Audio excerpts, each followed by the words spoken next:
My guest today on Creative, Inspired, Happy is Emma Pattee, a climate journalist, playwright, and author of the novel Tilt. Today, we talk about tapping into a character's vulnerability and using your personal experiences to deepen your work, using writing containers, like setting the story in one day to structure your novel, writer's block, what it really is and how to break through it, the most surprising part of her journey as a debut author, and so much more. Creative, Inspired, Happy is a video podcast featuring interviews with incredibly successful authors and others in the book world to help you build a fulfilling career and live a more creative, inspired, and happy life. All hosted by me, New York Times bestselling author Evelyn Skye.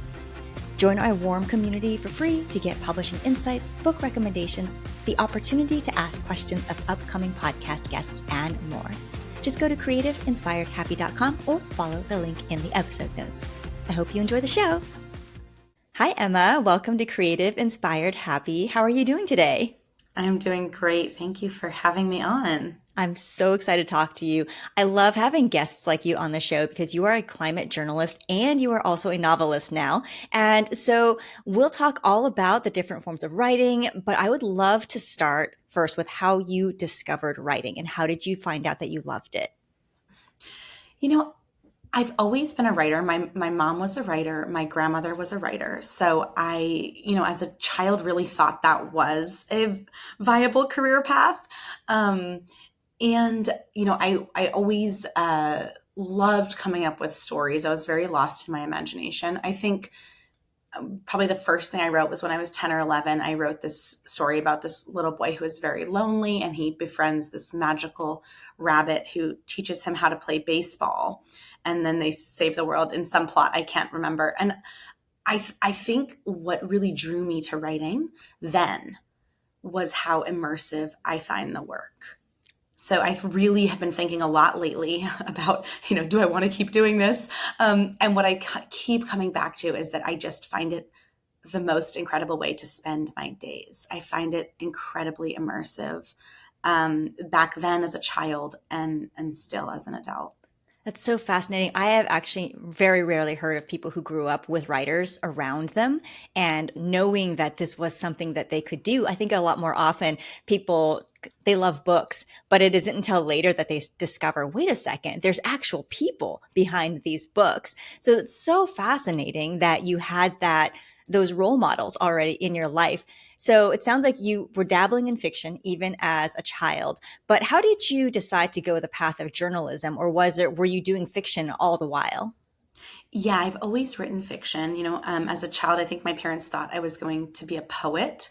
So I spent a long time just focused on poetry. Thank goodness that we shifted from that. That truly was not a viable path that at least that my quality of poetry could have been on. And then I got really into playwriting. I went to school. I have a degree in playwriting. Playwriting is certainly one of my sort of biggest passions. Theater is a huge passion of mine. And so, yeah, I have been writing fiction really all along. But certainly there was a real clear pivot moment for me when I decided to take the time and resources to pursue writing a novel, which I think is very different than I've been working on this one short story for years and every few months I go to the cafe and work on it. And so there was this real clear turning point in my 20s when I realized that I had to really back myself if this was something I wanted. And so is that why then you went into journalism? Was it to support yourself while also being able to write fiction on the side? Or is journalism and nonfiction writing also a separate writing passion? Yeah, I've just always been in some form a working writer. I've worked as a copywriter for years and years. I've worked as a ghostwriter. I've worked in marketing, and so journalism I think is a natural extension. I did PR for a while, and so journalism is where just a lot of writers who need to pay bills end up. I would say that climate journalism is now sort of one of the biggest passions of my life, and sort of climate work in general is kind of the biggest passion of my life. And whether that is requiring journalism, whether that's requiring fiction, whether that's requiring just financial support of other organizations, or whether that's requiring direct action.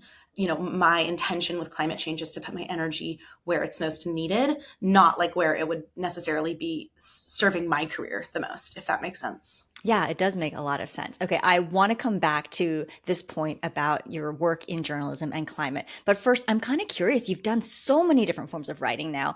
How did that impact you or influence your work once you made that mental switch to say, I'm going to sit down and write a novel? Oh my gosh, writing a novel is so hard. I don't I didn't understand that. I really did not understand that. I had written, so many short stories at that point. I had gone to school for a creative degree. I'd sat in so many workshops and had whatever, the tension picked apart, the stakes, the ending. And gosh, writing a novel is a whole other beast. And I truly think if I had understood the challenge, I probably wouldn't have taken it on. But I also, I think, like so many writers, I think we keep coming back to that challenge because we don't know if we can do it. And I did not know if I could do it. And I honestly barely did. So what kept you going then when you started on this journey and you realized, oh my gosh, this is really daunting, that this is something that even as an accomplished writer was actually harder than you thought it might be? Yes, it was so hard. I really, the plotting, the research that went into it, the decision making. There's a level of decision making in long form fictional writing that is not like anything I had ever really experienced in my writing career. Um, what kept me going? I mean, I tried to give up so many times. I gave up many, many times. And I just want to be candid about that because I do think lately people say to me, it's so incredible that you never gave up. It's so incredible that you knew from the beginning you were onto something. And I can feel in myself the desire to take on that narrative.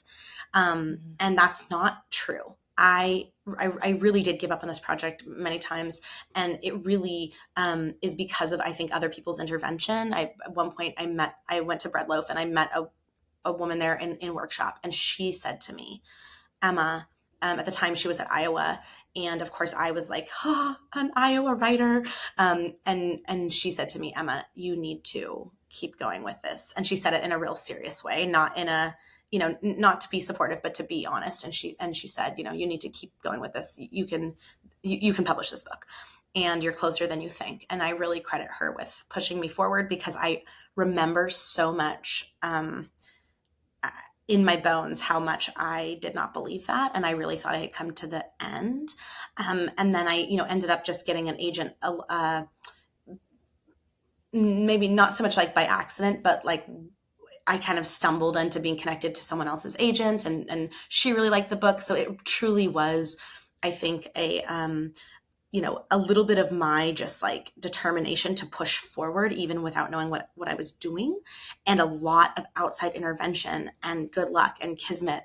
And I think to be fair to myself, a willingness to ask for help, to call someone and say, I'm lost. What would you do if you were me? I hired a creativity coach at one point. I hired a writing coach at one point who I still work with today. So I am definitely, after the book got bought, I hired a book publishing coach, Courtney Mom, highly recommend her.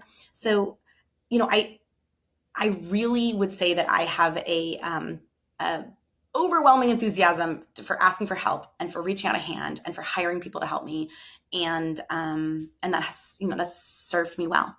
No, I really love that. It really takes an entire community, I think, even though at the end of the day, it's your name on that book. And we talk about the team because we think about like in publishing, oh, there's your editor, there's a publicist, there's a marketing, there's the copy editor and all that. We don't often talk about the team of, or that community of writers that helps us get there before that moment, before the book is bought by a publisher, et cetera. And I actually, I'll share a really quick anecdote from my own life. I had written 8 manuscripts that had never gotten book deals, and I was ready to quit. But then similar to you, I had by then gotten writer friends from conferences and whatnot. And it was because of them. Like I literally had 3 friends that said, Evelyn, like you can't stop now. Like you're almost there. You've put in all this work and all these years of like of improving your craft, learning the industry. It's about to pay off. So keep going. And without that, I wouldn't have this career. So I'm so happy that you had all of those writer friends in your corner as well, which brings us to your novel, Tilt. So this has been described as a feminist version of The Road with razor sharp humor. So tell us a little bit about what this story is about. Um, well, thank you for that. I would say I love that comparison. I would say it is certainly not as grim as The Road, which I still have not been able to read. I own it. I've tried many times, but it is still sort of too grim for me to get through. But I've read the Wikipedia page many times. It's really funny when the marketing people get a hold of a book and they're like, "This is what your book is," and you're like, "Is it okay?" and I love, I don't disagree with that. And while I was writing the book, before I sold it, I came across this idea of like, I want to write a feminist version of The Road. So I definitely was pushing this. And it really was this inspiration, but it almost was about, I want to write against The Road. I want to write against the grimness. I want to question the narrative of individuality. I want to question this real patriarchal, real violent look at the future. And I want to talk about, community. I want to talk about women working together. I want to talk about human connection. So for me, and I want to also show that the historical record does not in any way validate Cormac McCarthy's view of the end times. So I wanted to push against even this assumption that we're headed for Mad Max. But my book, the main character is named Annie. The book opens, she's 9 months pregnant. She's at IKEA here in Portland. She's shopping for a crib for her baby. And then the building starts to shake. And it is a massive earthquake, the big one, which we're waiting for here in the Pacific Northwest. And when Annie emerges from the rubble with the help of another woman, she, her city's completely transformed, and she has, no phone, no keys, no car, no water. There's really nothing she can do but start walking. And the book, follows her as she walks. She's trying to find her husband. She's sort of desperate to find safety and to make the right choice. And at the same time, it's really her, as she's walking, she starts to talk to her unborn child about the choices that got her to where she is, which is that she's a pretty disappointed millennial who really feels like her life was supposed to look different than what it looks like. And, and the question I was trying to explore is kind of what does it take for someone to change their life? So, you really dig into a lot of questions I feel like for women are maybe even too scary or too angry for them to confess to themselves in the character of Annie, but she does because she's given this, I hate to say opportunity because it's a natural disaster that's completely demolished her city, but it allows her this time at the same time to have some introspection, right? And kind of analyze how she got to where she is and who she is now and who she wants to be going forward. How did you dig into that rawness? I think that it is an opportunity. It is an opportunity. And yeah, that is so hard. That's so hard to say out loud about any disaster that destroys people's homes, lives, livelihood, futures. But, I really wanted to, I wanted to explore the idea of stuckness. I think stuckness is something, I think you and I are we were sort of flirting around that with this idea of the manuscripts that kind of, you don't know how to move forward. You don't know when to give up. I wanted to really explore what it feels like to be stuck. And I do think that can be sometimes the angriest position of all, maybe the most bitter position of all. It's such an isolating space to be in. And, I wanted to just explore what it feels like to be very isolated. I think a lot of us are very isolated in the way we live, and sort of there's a lot of cultural isolation going on right now, and show really what does it take to get a person like that to change position. It takes a lot. I think it takes a lot. For me in my own life, it has taken pretty tremendous pain and suffering to shake me out of that kind of stuckness and me against the world and resentment and isolation. And so I wanted to really show what it would take to give Annie a second chance. And and she gets it, you know? I really believe that she gets the second chance. So without spoilers, maybe tell us a little bit about like what are these things that Annie is struggling with personally, and then we're going to shift to kind of externally what's going on with Portland. But for Annie, Yeah, so Annie is a millennial who, like me, went to go get a playwriting degree. Unlike me, she dropped out. She moved home. She, was sort of determined to make it on her own. She was really considered this kind of like talented prodigy who had a lot of success early on. And then, of course, she needs to pay bills. It's very hard and expensive to get plays produced. And she just really gets caught in like the river of life, like so many of us have gotten. And she starts working for tech companies, and the city itself really changes. And I think she just wakes up, and she's pregnant. She's in her 30s, and she still works at the same old tech job, and her dreams just never really came to pass. And her husband is also chasing his dreams of being an actor, and it feels like nothing really has materialized for them. And there's so much disappointment and regret in that. And I think that she really struggles to see herself in comparison with her husband. Her husband is still chasing these dreams that are really not coming to pass, that she thinks are sort of at this point ridiculous to chase. And yet she's not chasing anything, and she's sort of drowning in bitterness. And, this kind of question of like, can we really bring a child into this? And I think she perceives that as into this life without success, and this sort of the fact that we're broke and we don't own a home, and we're never going to own a home in Portland. But I really perceive it as like, can you really bring a child into a home that is full of the feeling of this has failed to meet our expectations? okay, so you had alluded to your own personal struggles, maybe not exactly the same as what Annie's going through, but how were you able to tap those emotions as a writer and not shut down? Because it can be very painful to face your own personal experiences, whether you're trying to just translate the actual experiences or like the emotion into a character. Or am I completely off base and that's not how you did it? I'm a millennial who graduated with an arts degree into the recession. So I think for me, I am very surrounded by people who have lived this. I live in Portland, which is a city that has been really in some ways decimated by gentrification, and certainly the city I knew has been replaced. And so many people I know here are like holding on by a thread to stay in this city. So it didn't feel very hard to access that. I think also, I spoke about my mom and my grandmother being writers, but they were also writers that gave up their dreams in a lot of ways to raise children, and that maybe could never have been able to achieve their dreams because of the cultural limitations and the systemic limitations of when they were raising kids.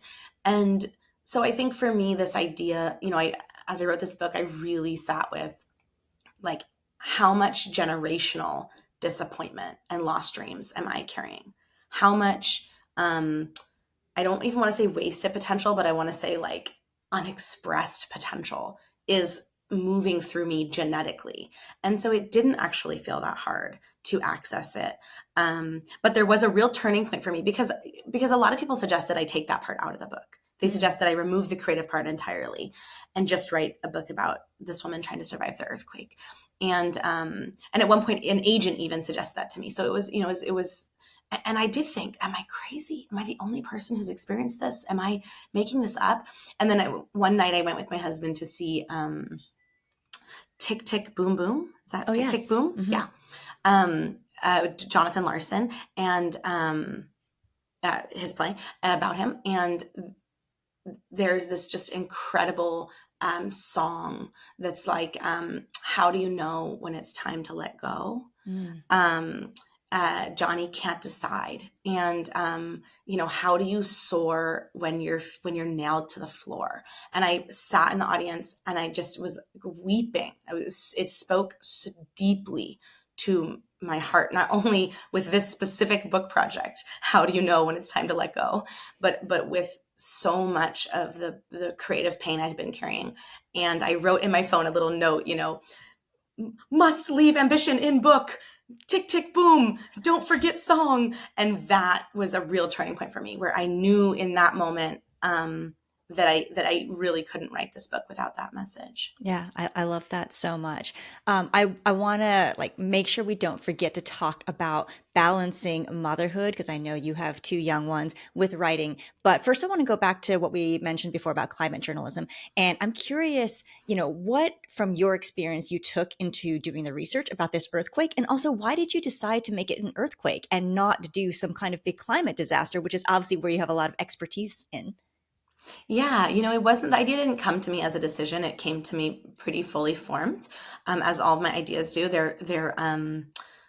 They feel so sparkly to me. I can't look, I'm like the crow with the shiny object thing. And so it's not really, it doesn't feel really like a decision, or like I could like bring a strategic brain into it. So this idea really came to me in a flash, in a very electric flash. It came to me almost fully formed. And,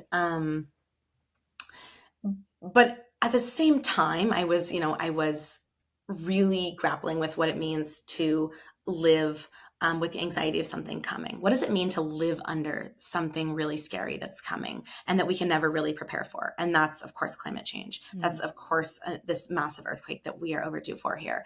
It's also pregnancy. It's also having a baby. It's also this idea of sort of like, I can never prepare for something that is going to stretch, that is going to really be the totality of human experience and stretch my humanity in ways I can't even comprehend. And so that's really was what drew me to it. But certainly my work in climate journalism has given me a lot of compassion for all the things the human brain really can't process, for all the ways that we really can't prepare for cognitive dissonance, for the protective ways that our brain keeps us from really processing these big questions. And a lot of people come up to me and tell me how funny the book is, and that it's just surprising to them that the book is very funny. And for me, like that was really the thing I was trying to explore. Like in the worst of times, we will notice somebody carrying like a Louis Vuitton bag, and we'll be like, that bag is fake. And so it's like, it's just, that is wild to me. And I did a lot of research into sort of what happens to our minds during and after disasters. I read a lot of first person accounts after 9/11 of just sort of some of the bizarre and abstract things that people told themselves and thought.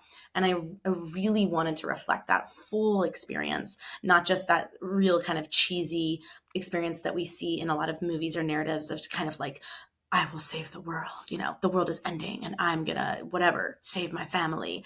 So I think that is really how I brought a lot of my work around climate to bear in this book. So, Creative Inspired Happy is not just a podcast, we're also an online community of writers and readers. And so, I do have a couple questions for you. And the first one is related to how you constructed this book. And this question is from Mesa F. And she says that she loves writing containers, like these devices, like having a story in one day, which Tilt is set in just one day. So her question was going to be, how did you choose to do that? But since you said your ideas come fully formed, I'm guessing maybe that was just part of it. So if that is so, then maybe how did that idea of it being contained in one day influence the process of writing the book? Were there any challenges because of that, or did it make it easier in any ways? No, I love this question. I love writing containers. And I absolutely chose the sort of a woman walk. For me, the container was a woman walking.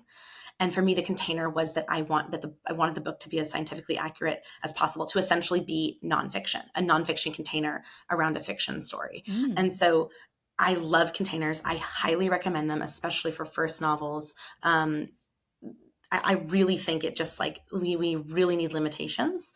And the container really, without this container, I actually don't know if I could have written this book.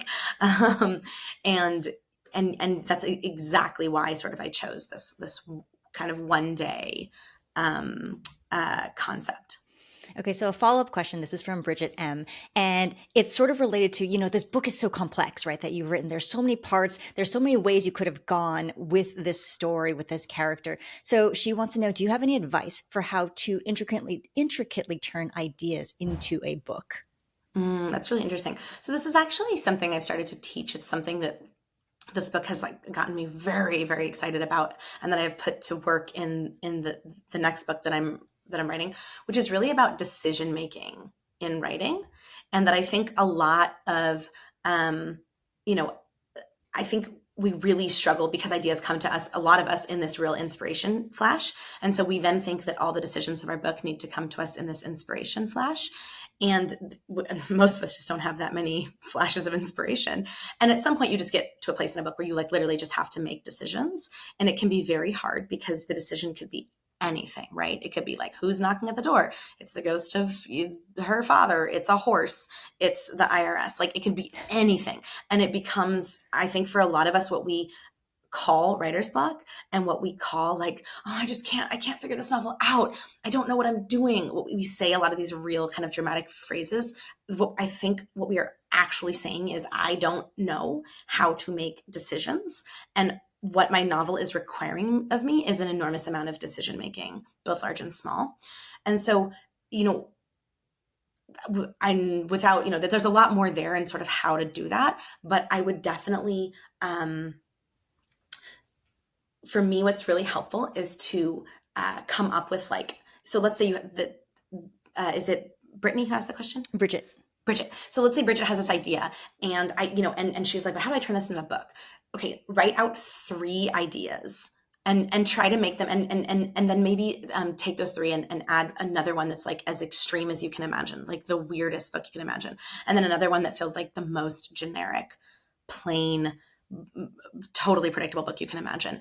And I think the best thing that you can do when you come to that kind of a like decision-making point is come up with 3 to 5 ideas, and then ask yourself why. Like, why would I do this? What would I get out of this as a person? And what would a reader get out of this? What is the message I'm trying to say? And then you can really start to apply that question of why to these decisions. And this is something that my writing coach has worked with me enormously on. Her name is Margaret Malone, incredible, life-changing writing coach. And that I am now very, very passionate about, because I can see that I wasted years thinking I was like stuck in an artistic prison, because I literally didn't understand how to make strategic decisions that were art-based. Oh my gosh. Sorry. No, it's wonderful. Such clarity.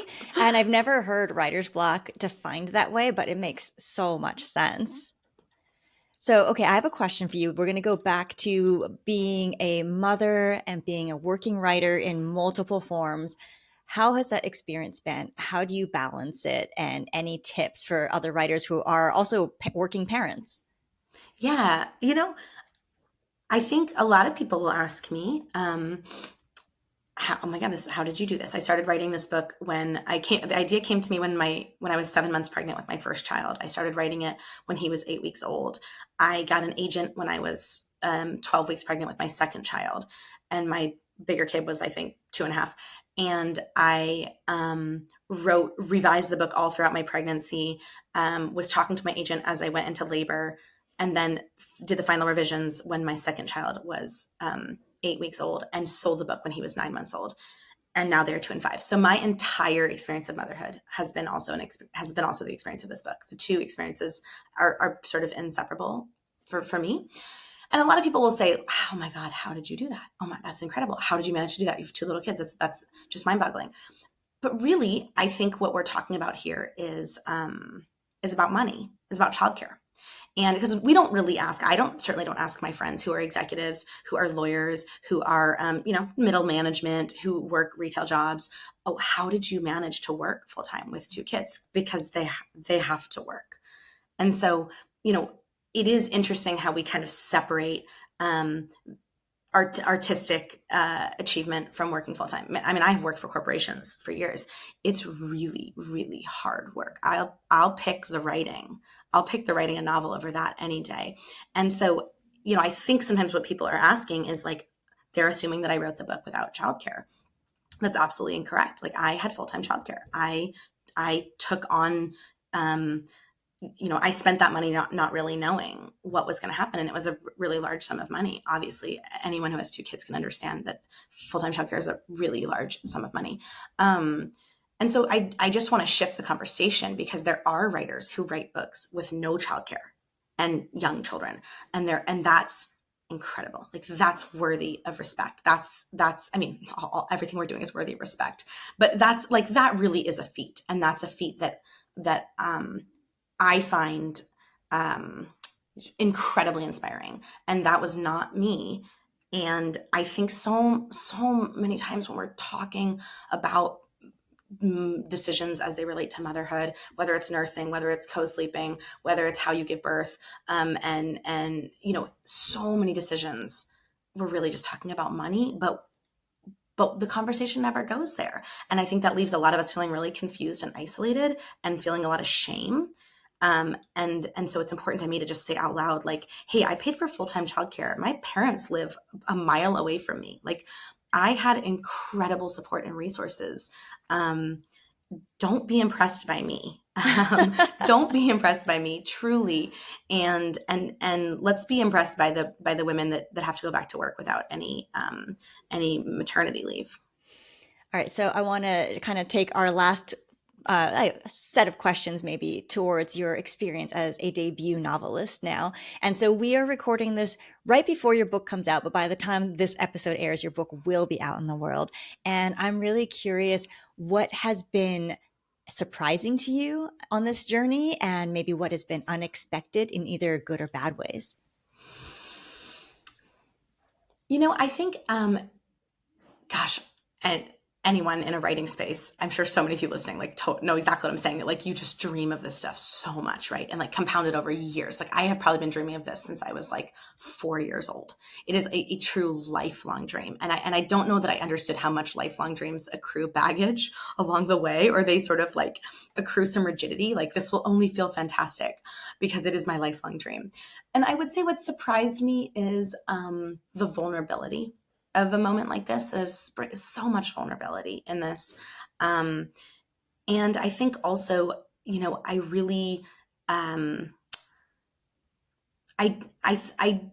didn't understand or really reckon with how much it would mean to me to have my kids, who are still very young, but be able to see this moment. Like, it really became important to me that my kids would be at the book launch. It really became important to me that like, this was something that I, was modeling in front of them, versus kind of like, oh, mommy's, leaving for a work trip, and like, mommy's work is kind of held isolated.